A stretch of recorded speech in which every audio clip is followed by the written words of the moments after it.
Hi folks, welcome to the Prepared Homestead. This is Travis. Thank you all for stopping by to watch. Not only is my lovely wife joining us today, but as normal on Mondays, we have a large part of the tribe, not the whole tribe of course, but a large part. And today we're not just, well, most any Monday morning when we do this, we're not just walking or rucking or road marching. We're also doing some training in there too. And so today we're doing a little training if we had to move as a tribe with HVTs, which in our scenario is young children. How would we move and how would we engage if we were ambushed, counter ambush, engage the target, move, protect the HVTs, that kind of stuff. So there's a lot going on out here. There's a lot going on in the whole world. I saw this morning, and I cannot verify this at all, so please understand that this is just, at this point, hearsay. But I've seen a couple of fairly respectable journalists online, on Twitter, claiming that they have spoken with U.S. diplomats or some type of person in U.S. government, and that they are saying that there's intel showing that over the next 12 to 14 months, several U.S. cities could be targeted in the same way that Israel was attacked over the last few days.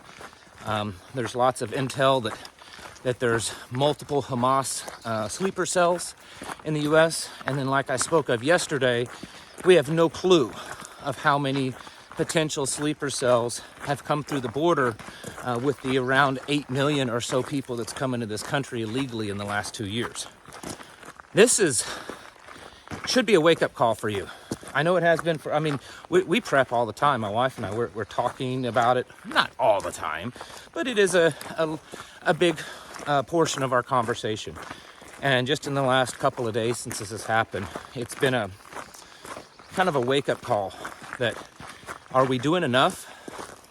Are we taking things as seriously as we could be?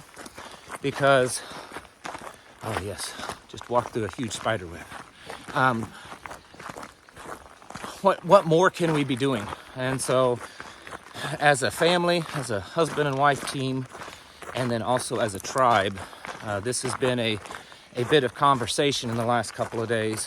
And so, we are increasing our awareness, our training, our readiness level. I think everyone should be. I don't think that this is, all doomsday, fear porn, trying to sell some clicks kind of thing. Regardless of what you feel, your personal opinions of what's gone on in Israel, percentage-wise, what has happened in Israel is very much on the level, if not worse, than our 9/11. If you look at their population versus ours, the amount of people killed so far would equate, percentage-wise, to around 26 to 30,000 Americans. So we're talking a very major ordeal for them. Caught them off guard. I'm definitely leaning to that there's something on the inside, because it's highly unlikely that this kind of thing could have happened in Gaza. The amount of planning, everything that it would take to pull this off and then get into Israel in the way that they did is highly unlikely without something on the inside helping, is just my opinion. But that doesn't mean that we don't have that going on in our country. I mean, how many potential insiders in our country are aiding? We know that there are our own government is aiding the illegals coming across the border. So the possibility of something like this happening, I've talked to you folks several times in the last couple of weeks of the amount of intel that I have been getting from former FBI agents, current FBI agents. One of them was a current one. I have received information from someone that had family in the State Department, someone that worked for DHS, a contractor, Pentagon contractor, and then a couple of people in special operations units through the grapevine of contacts that I have.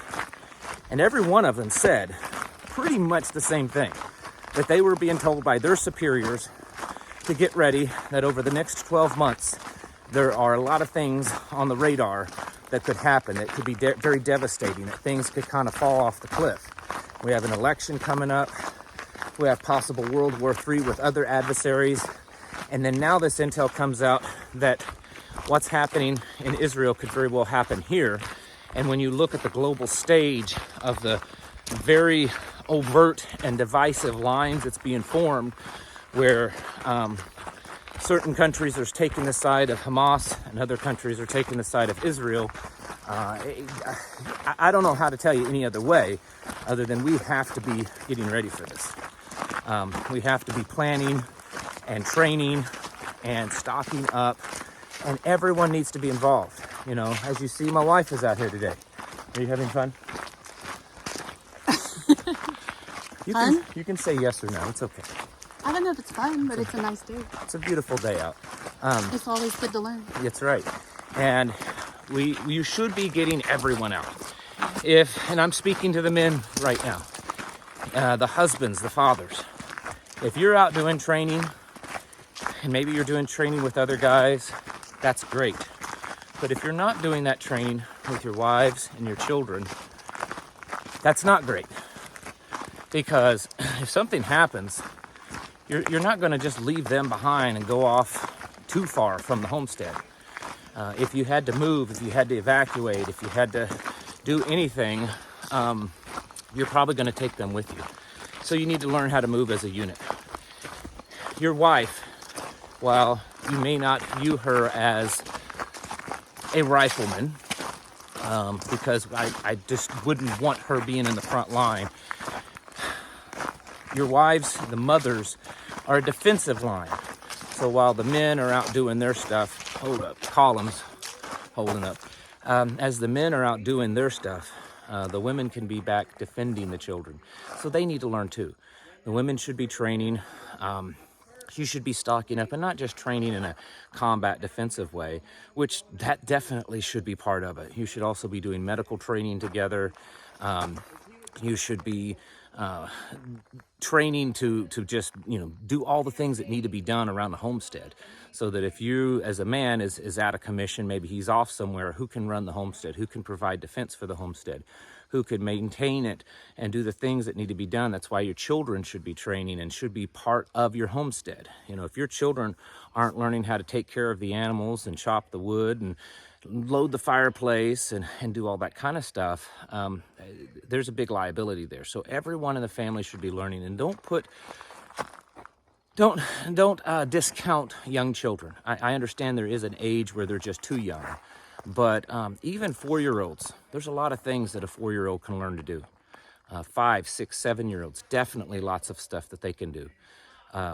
Your wives need to be learning to pee-pee. That's to right. Protect the babies. That's right. 9, 10, 11, 12-year-olds, they are capable, depending on the level of maturity and everything, to probably be using a weapon to at least defend. Not to go off and fight, but they could be taught as a last line of defense to protect the little ones.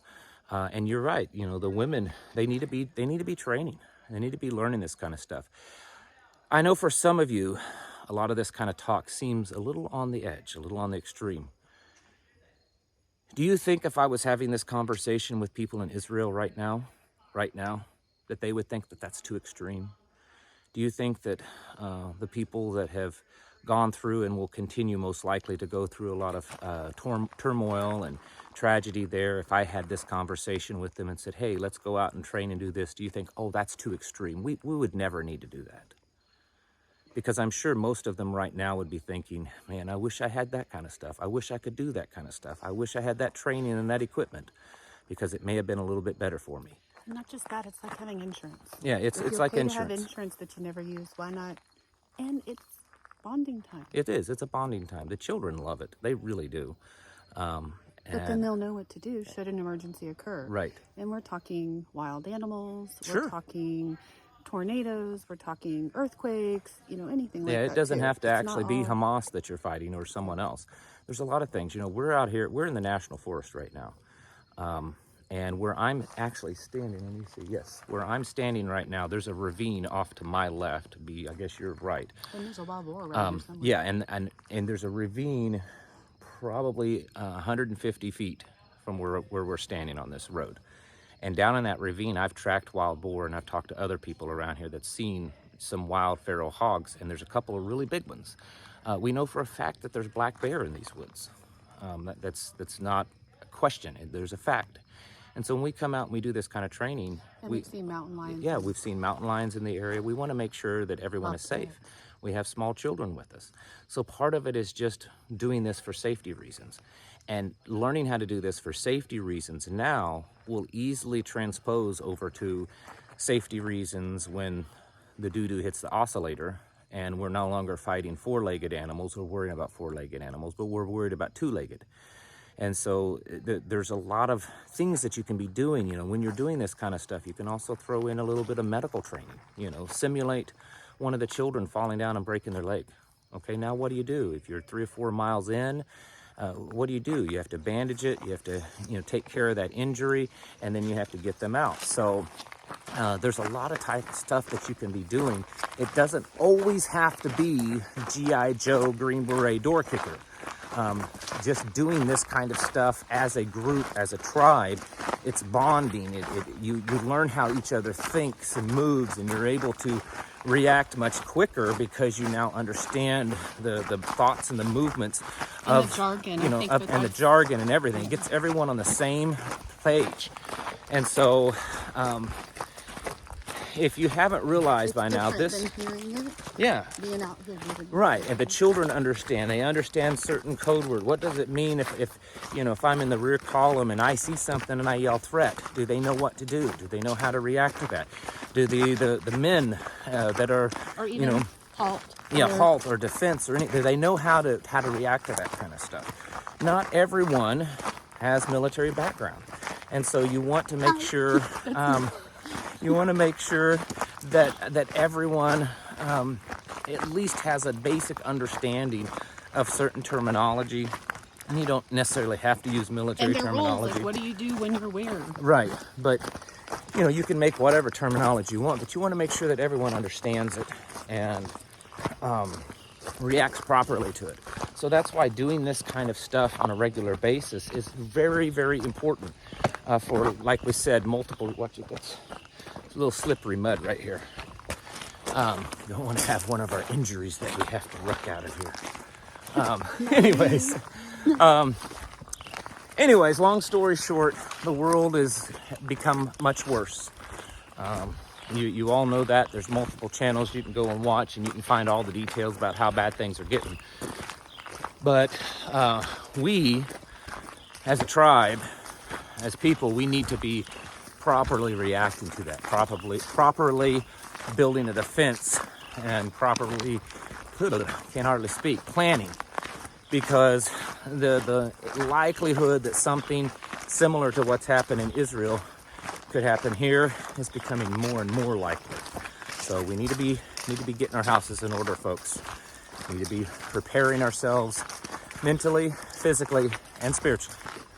Thanks for watching. Catch you in the next video.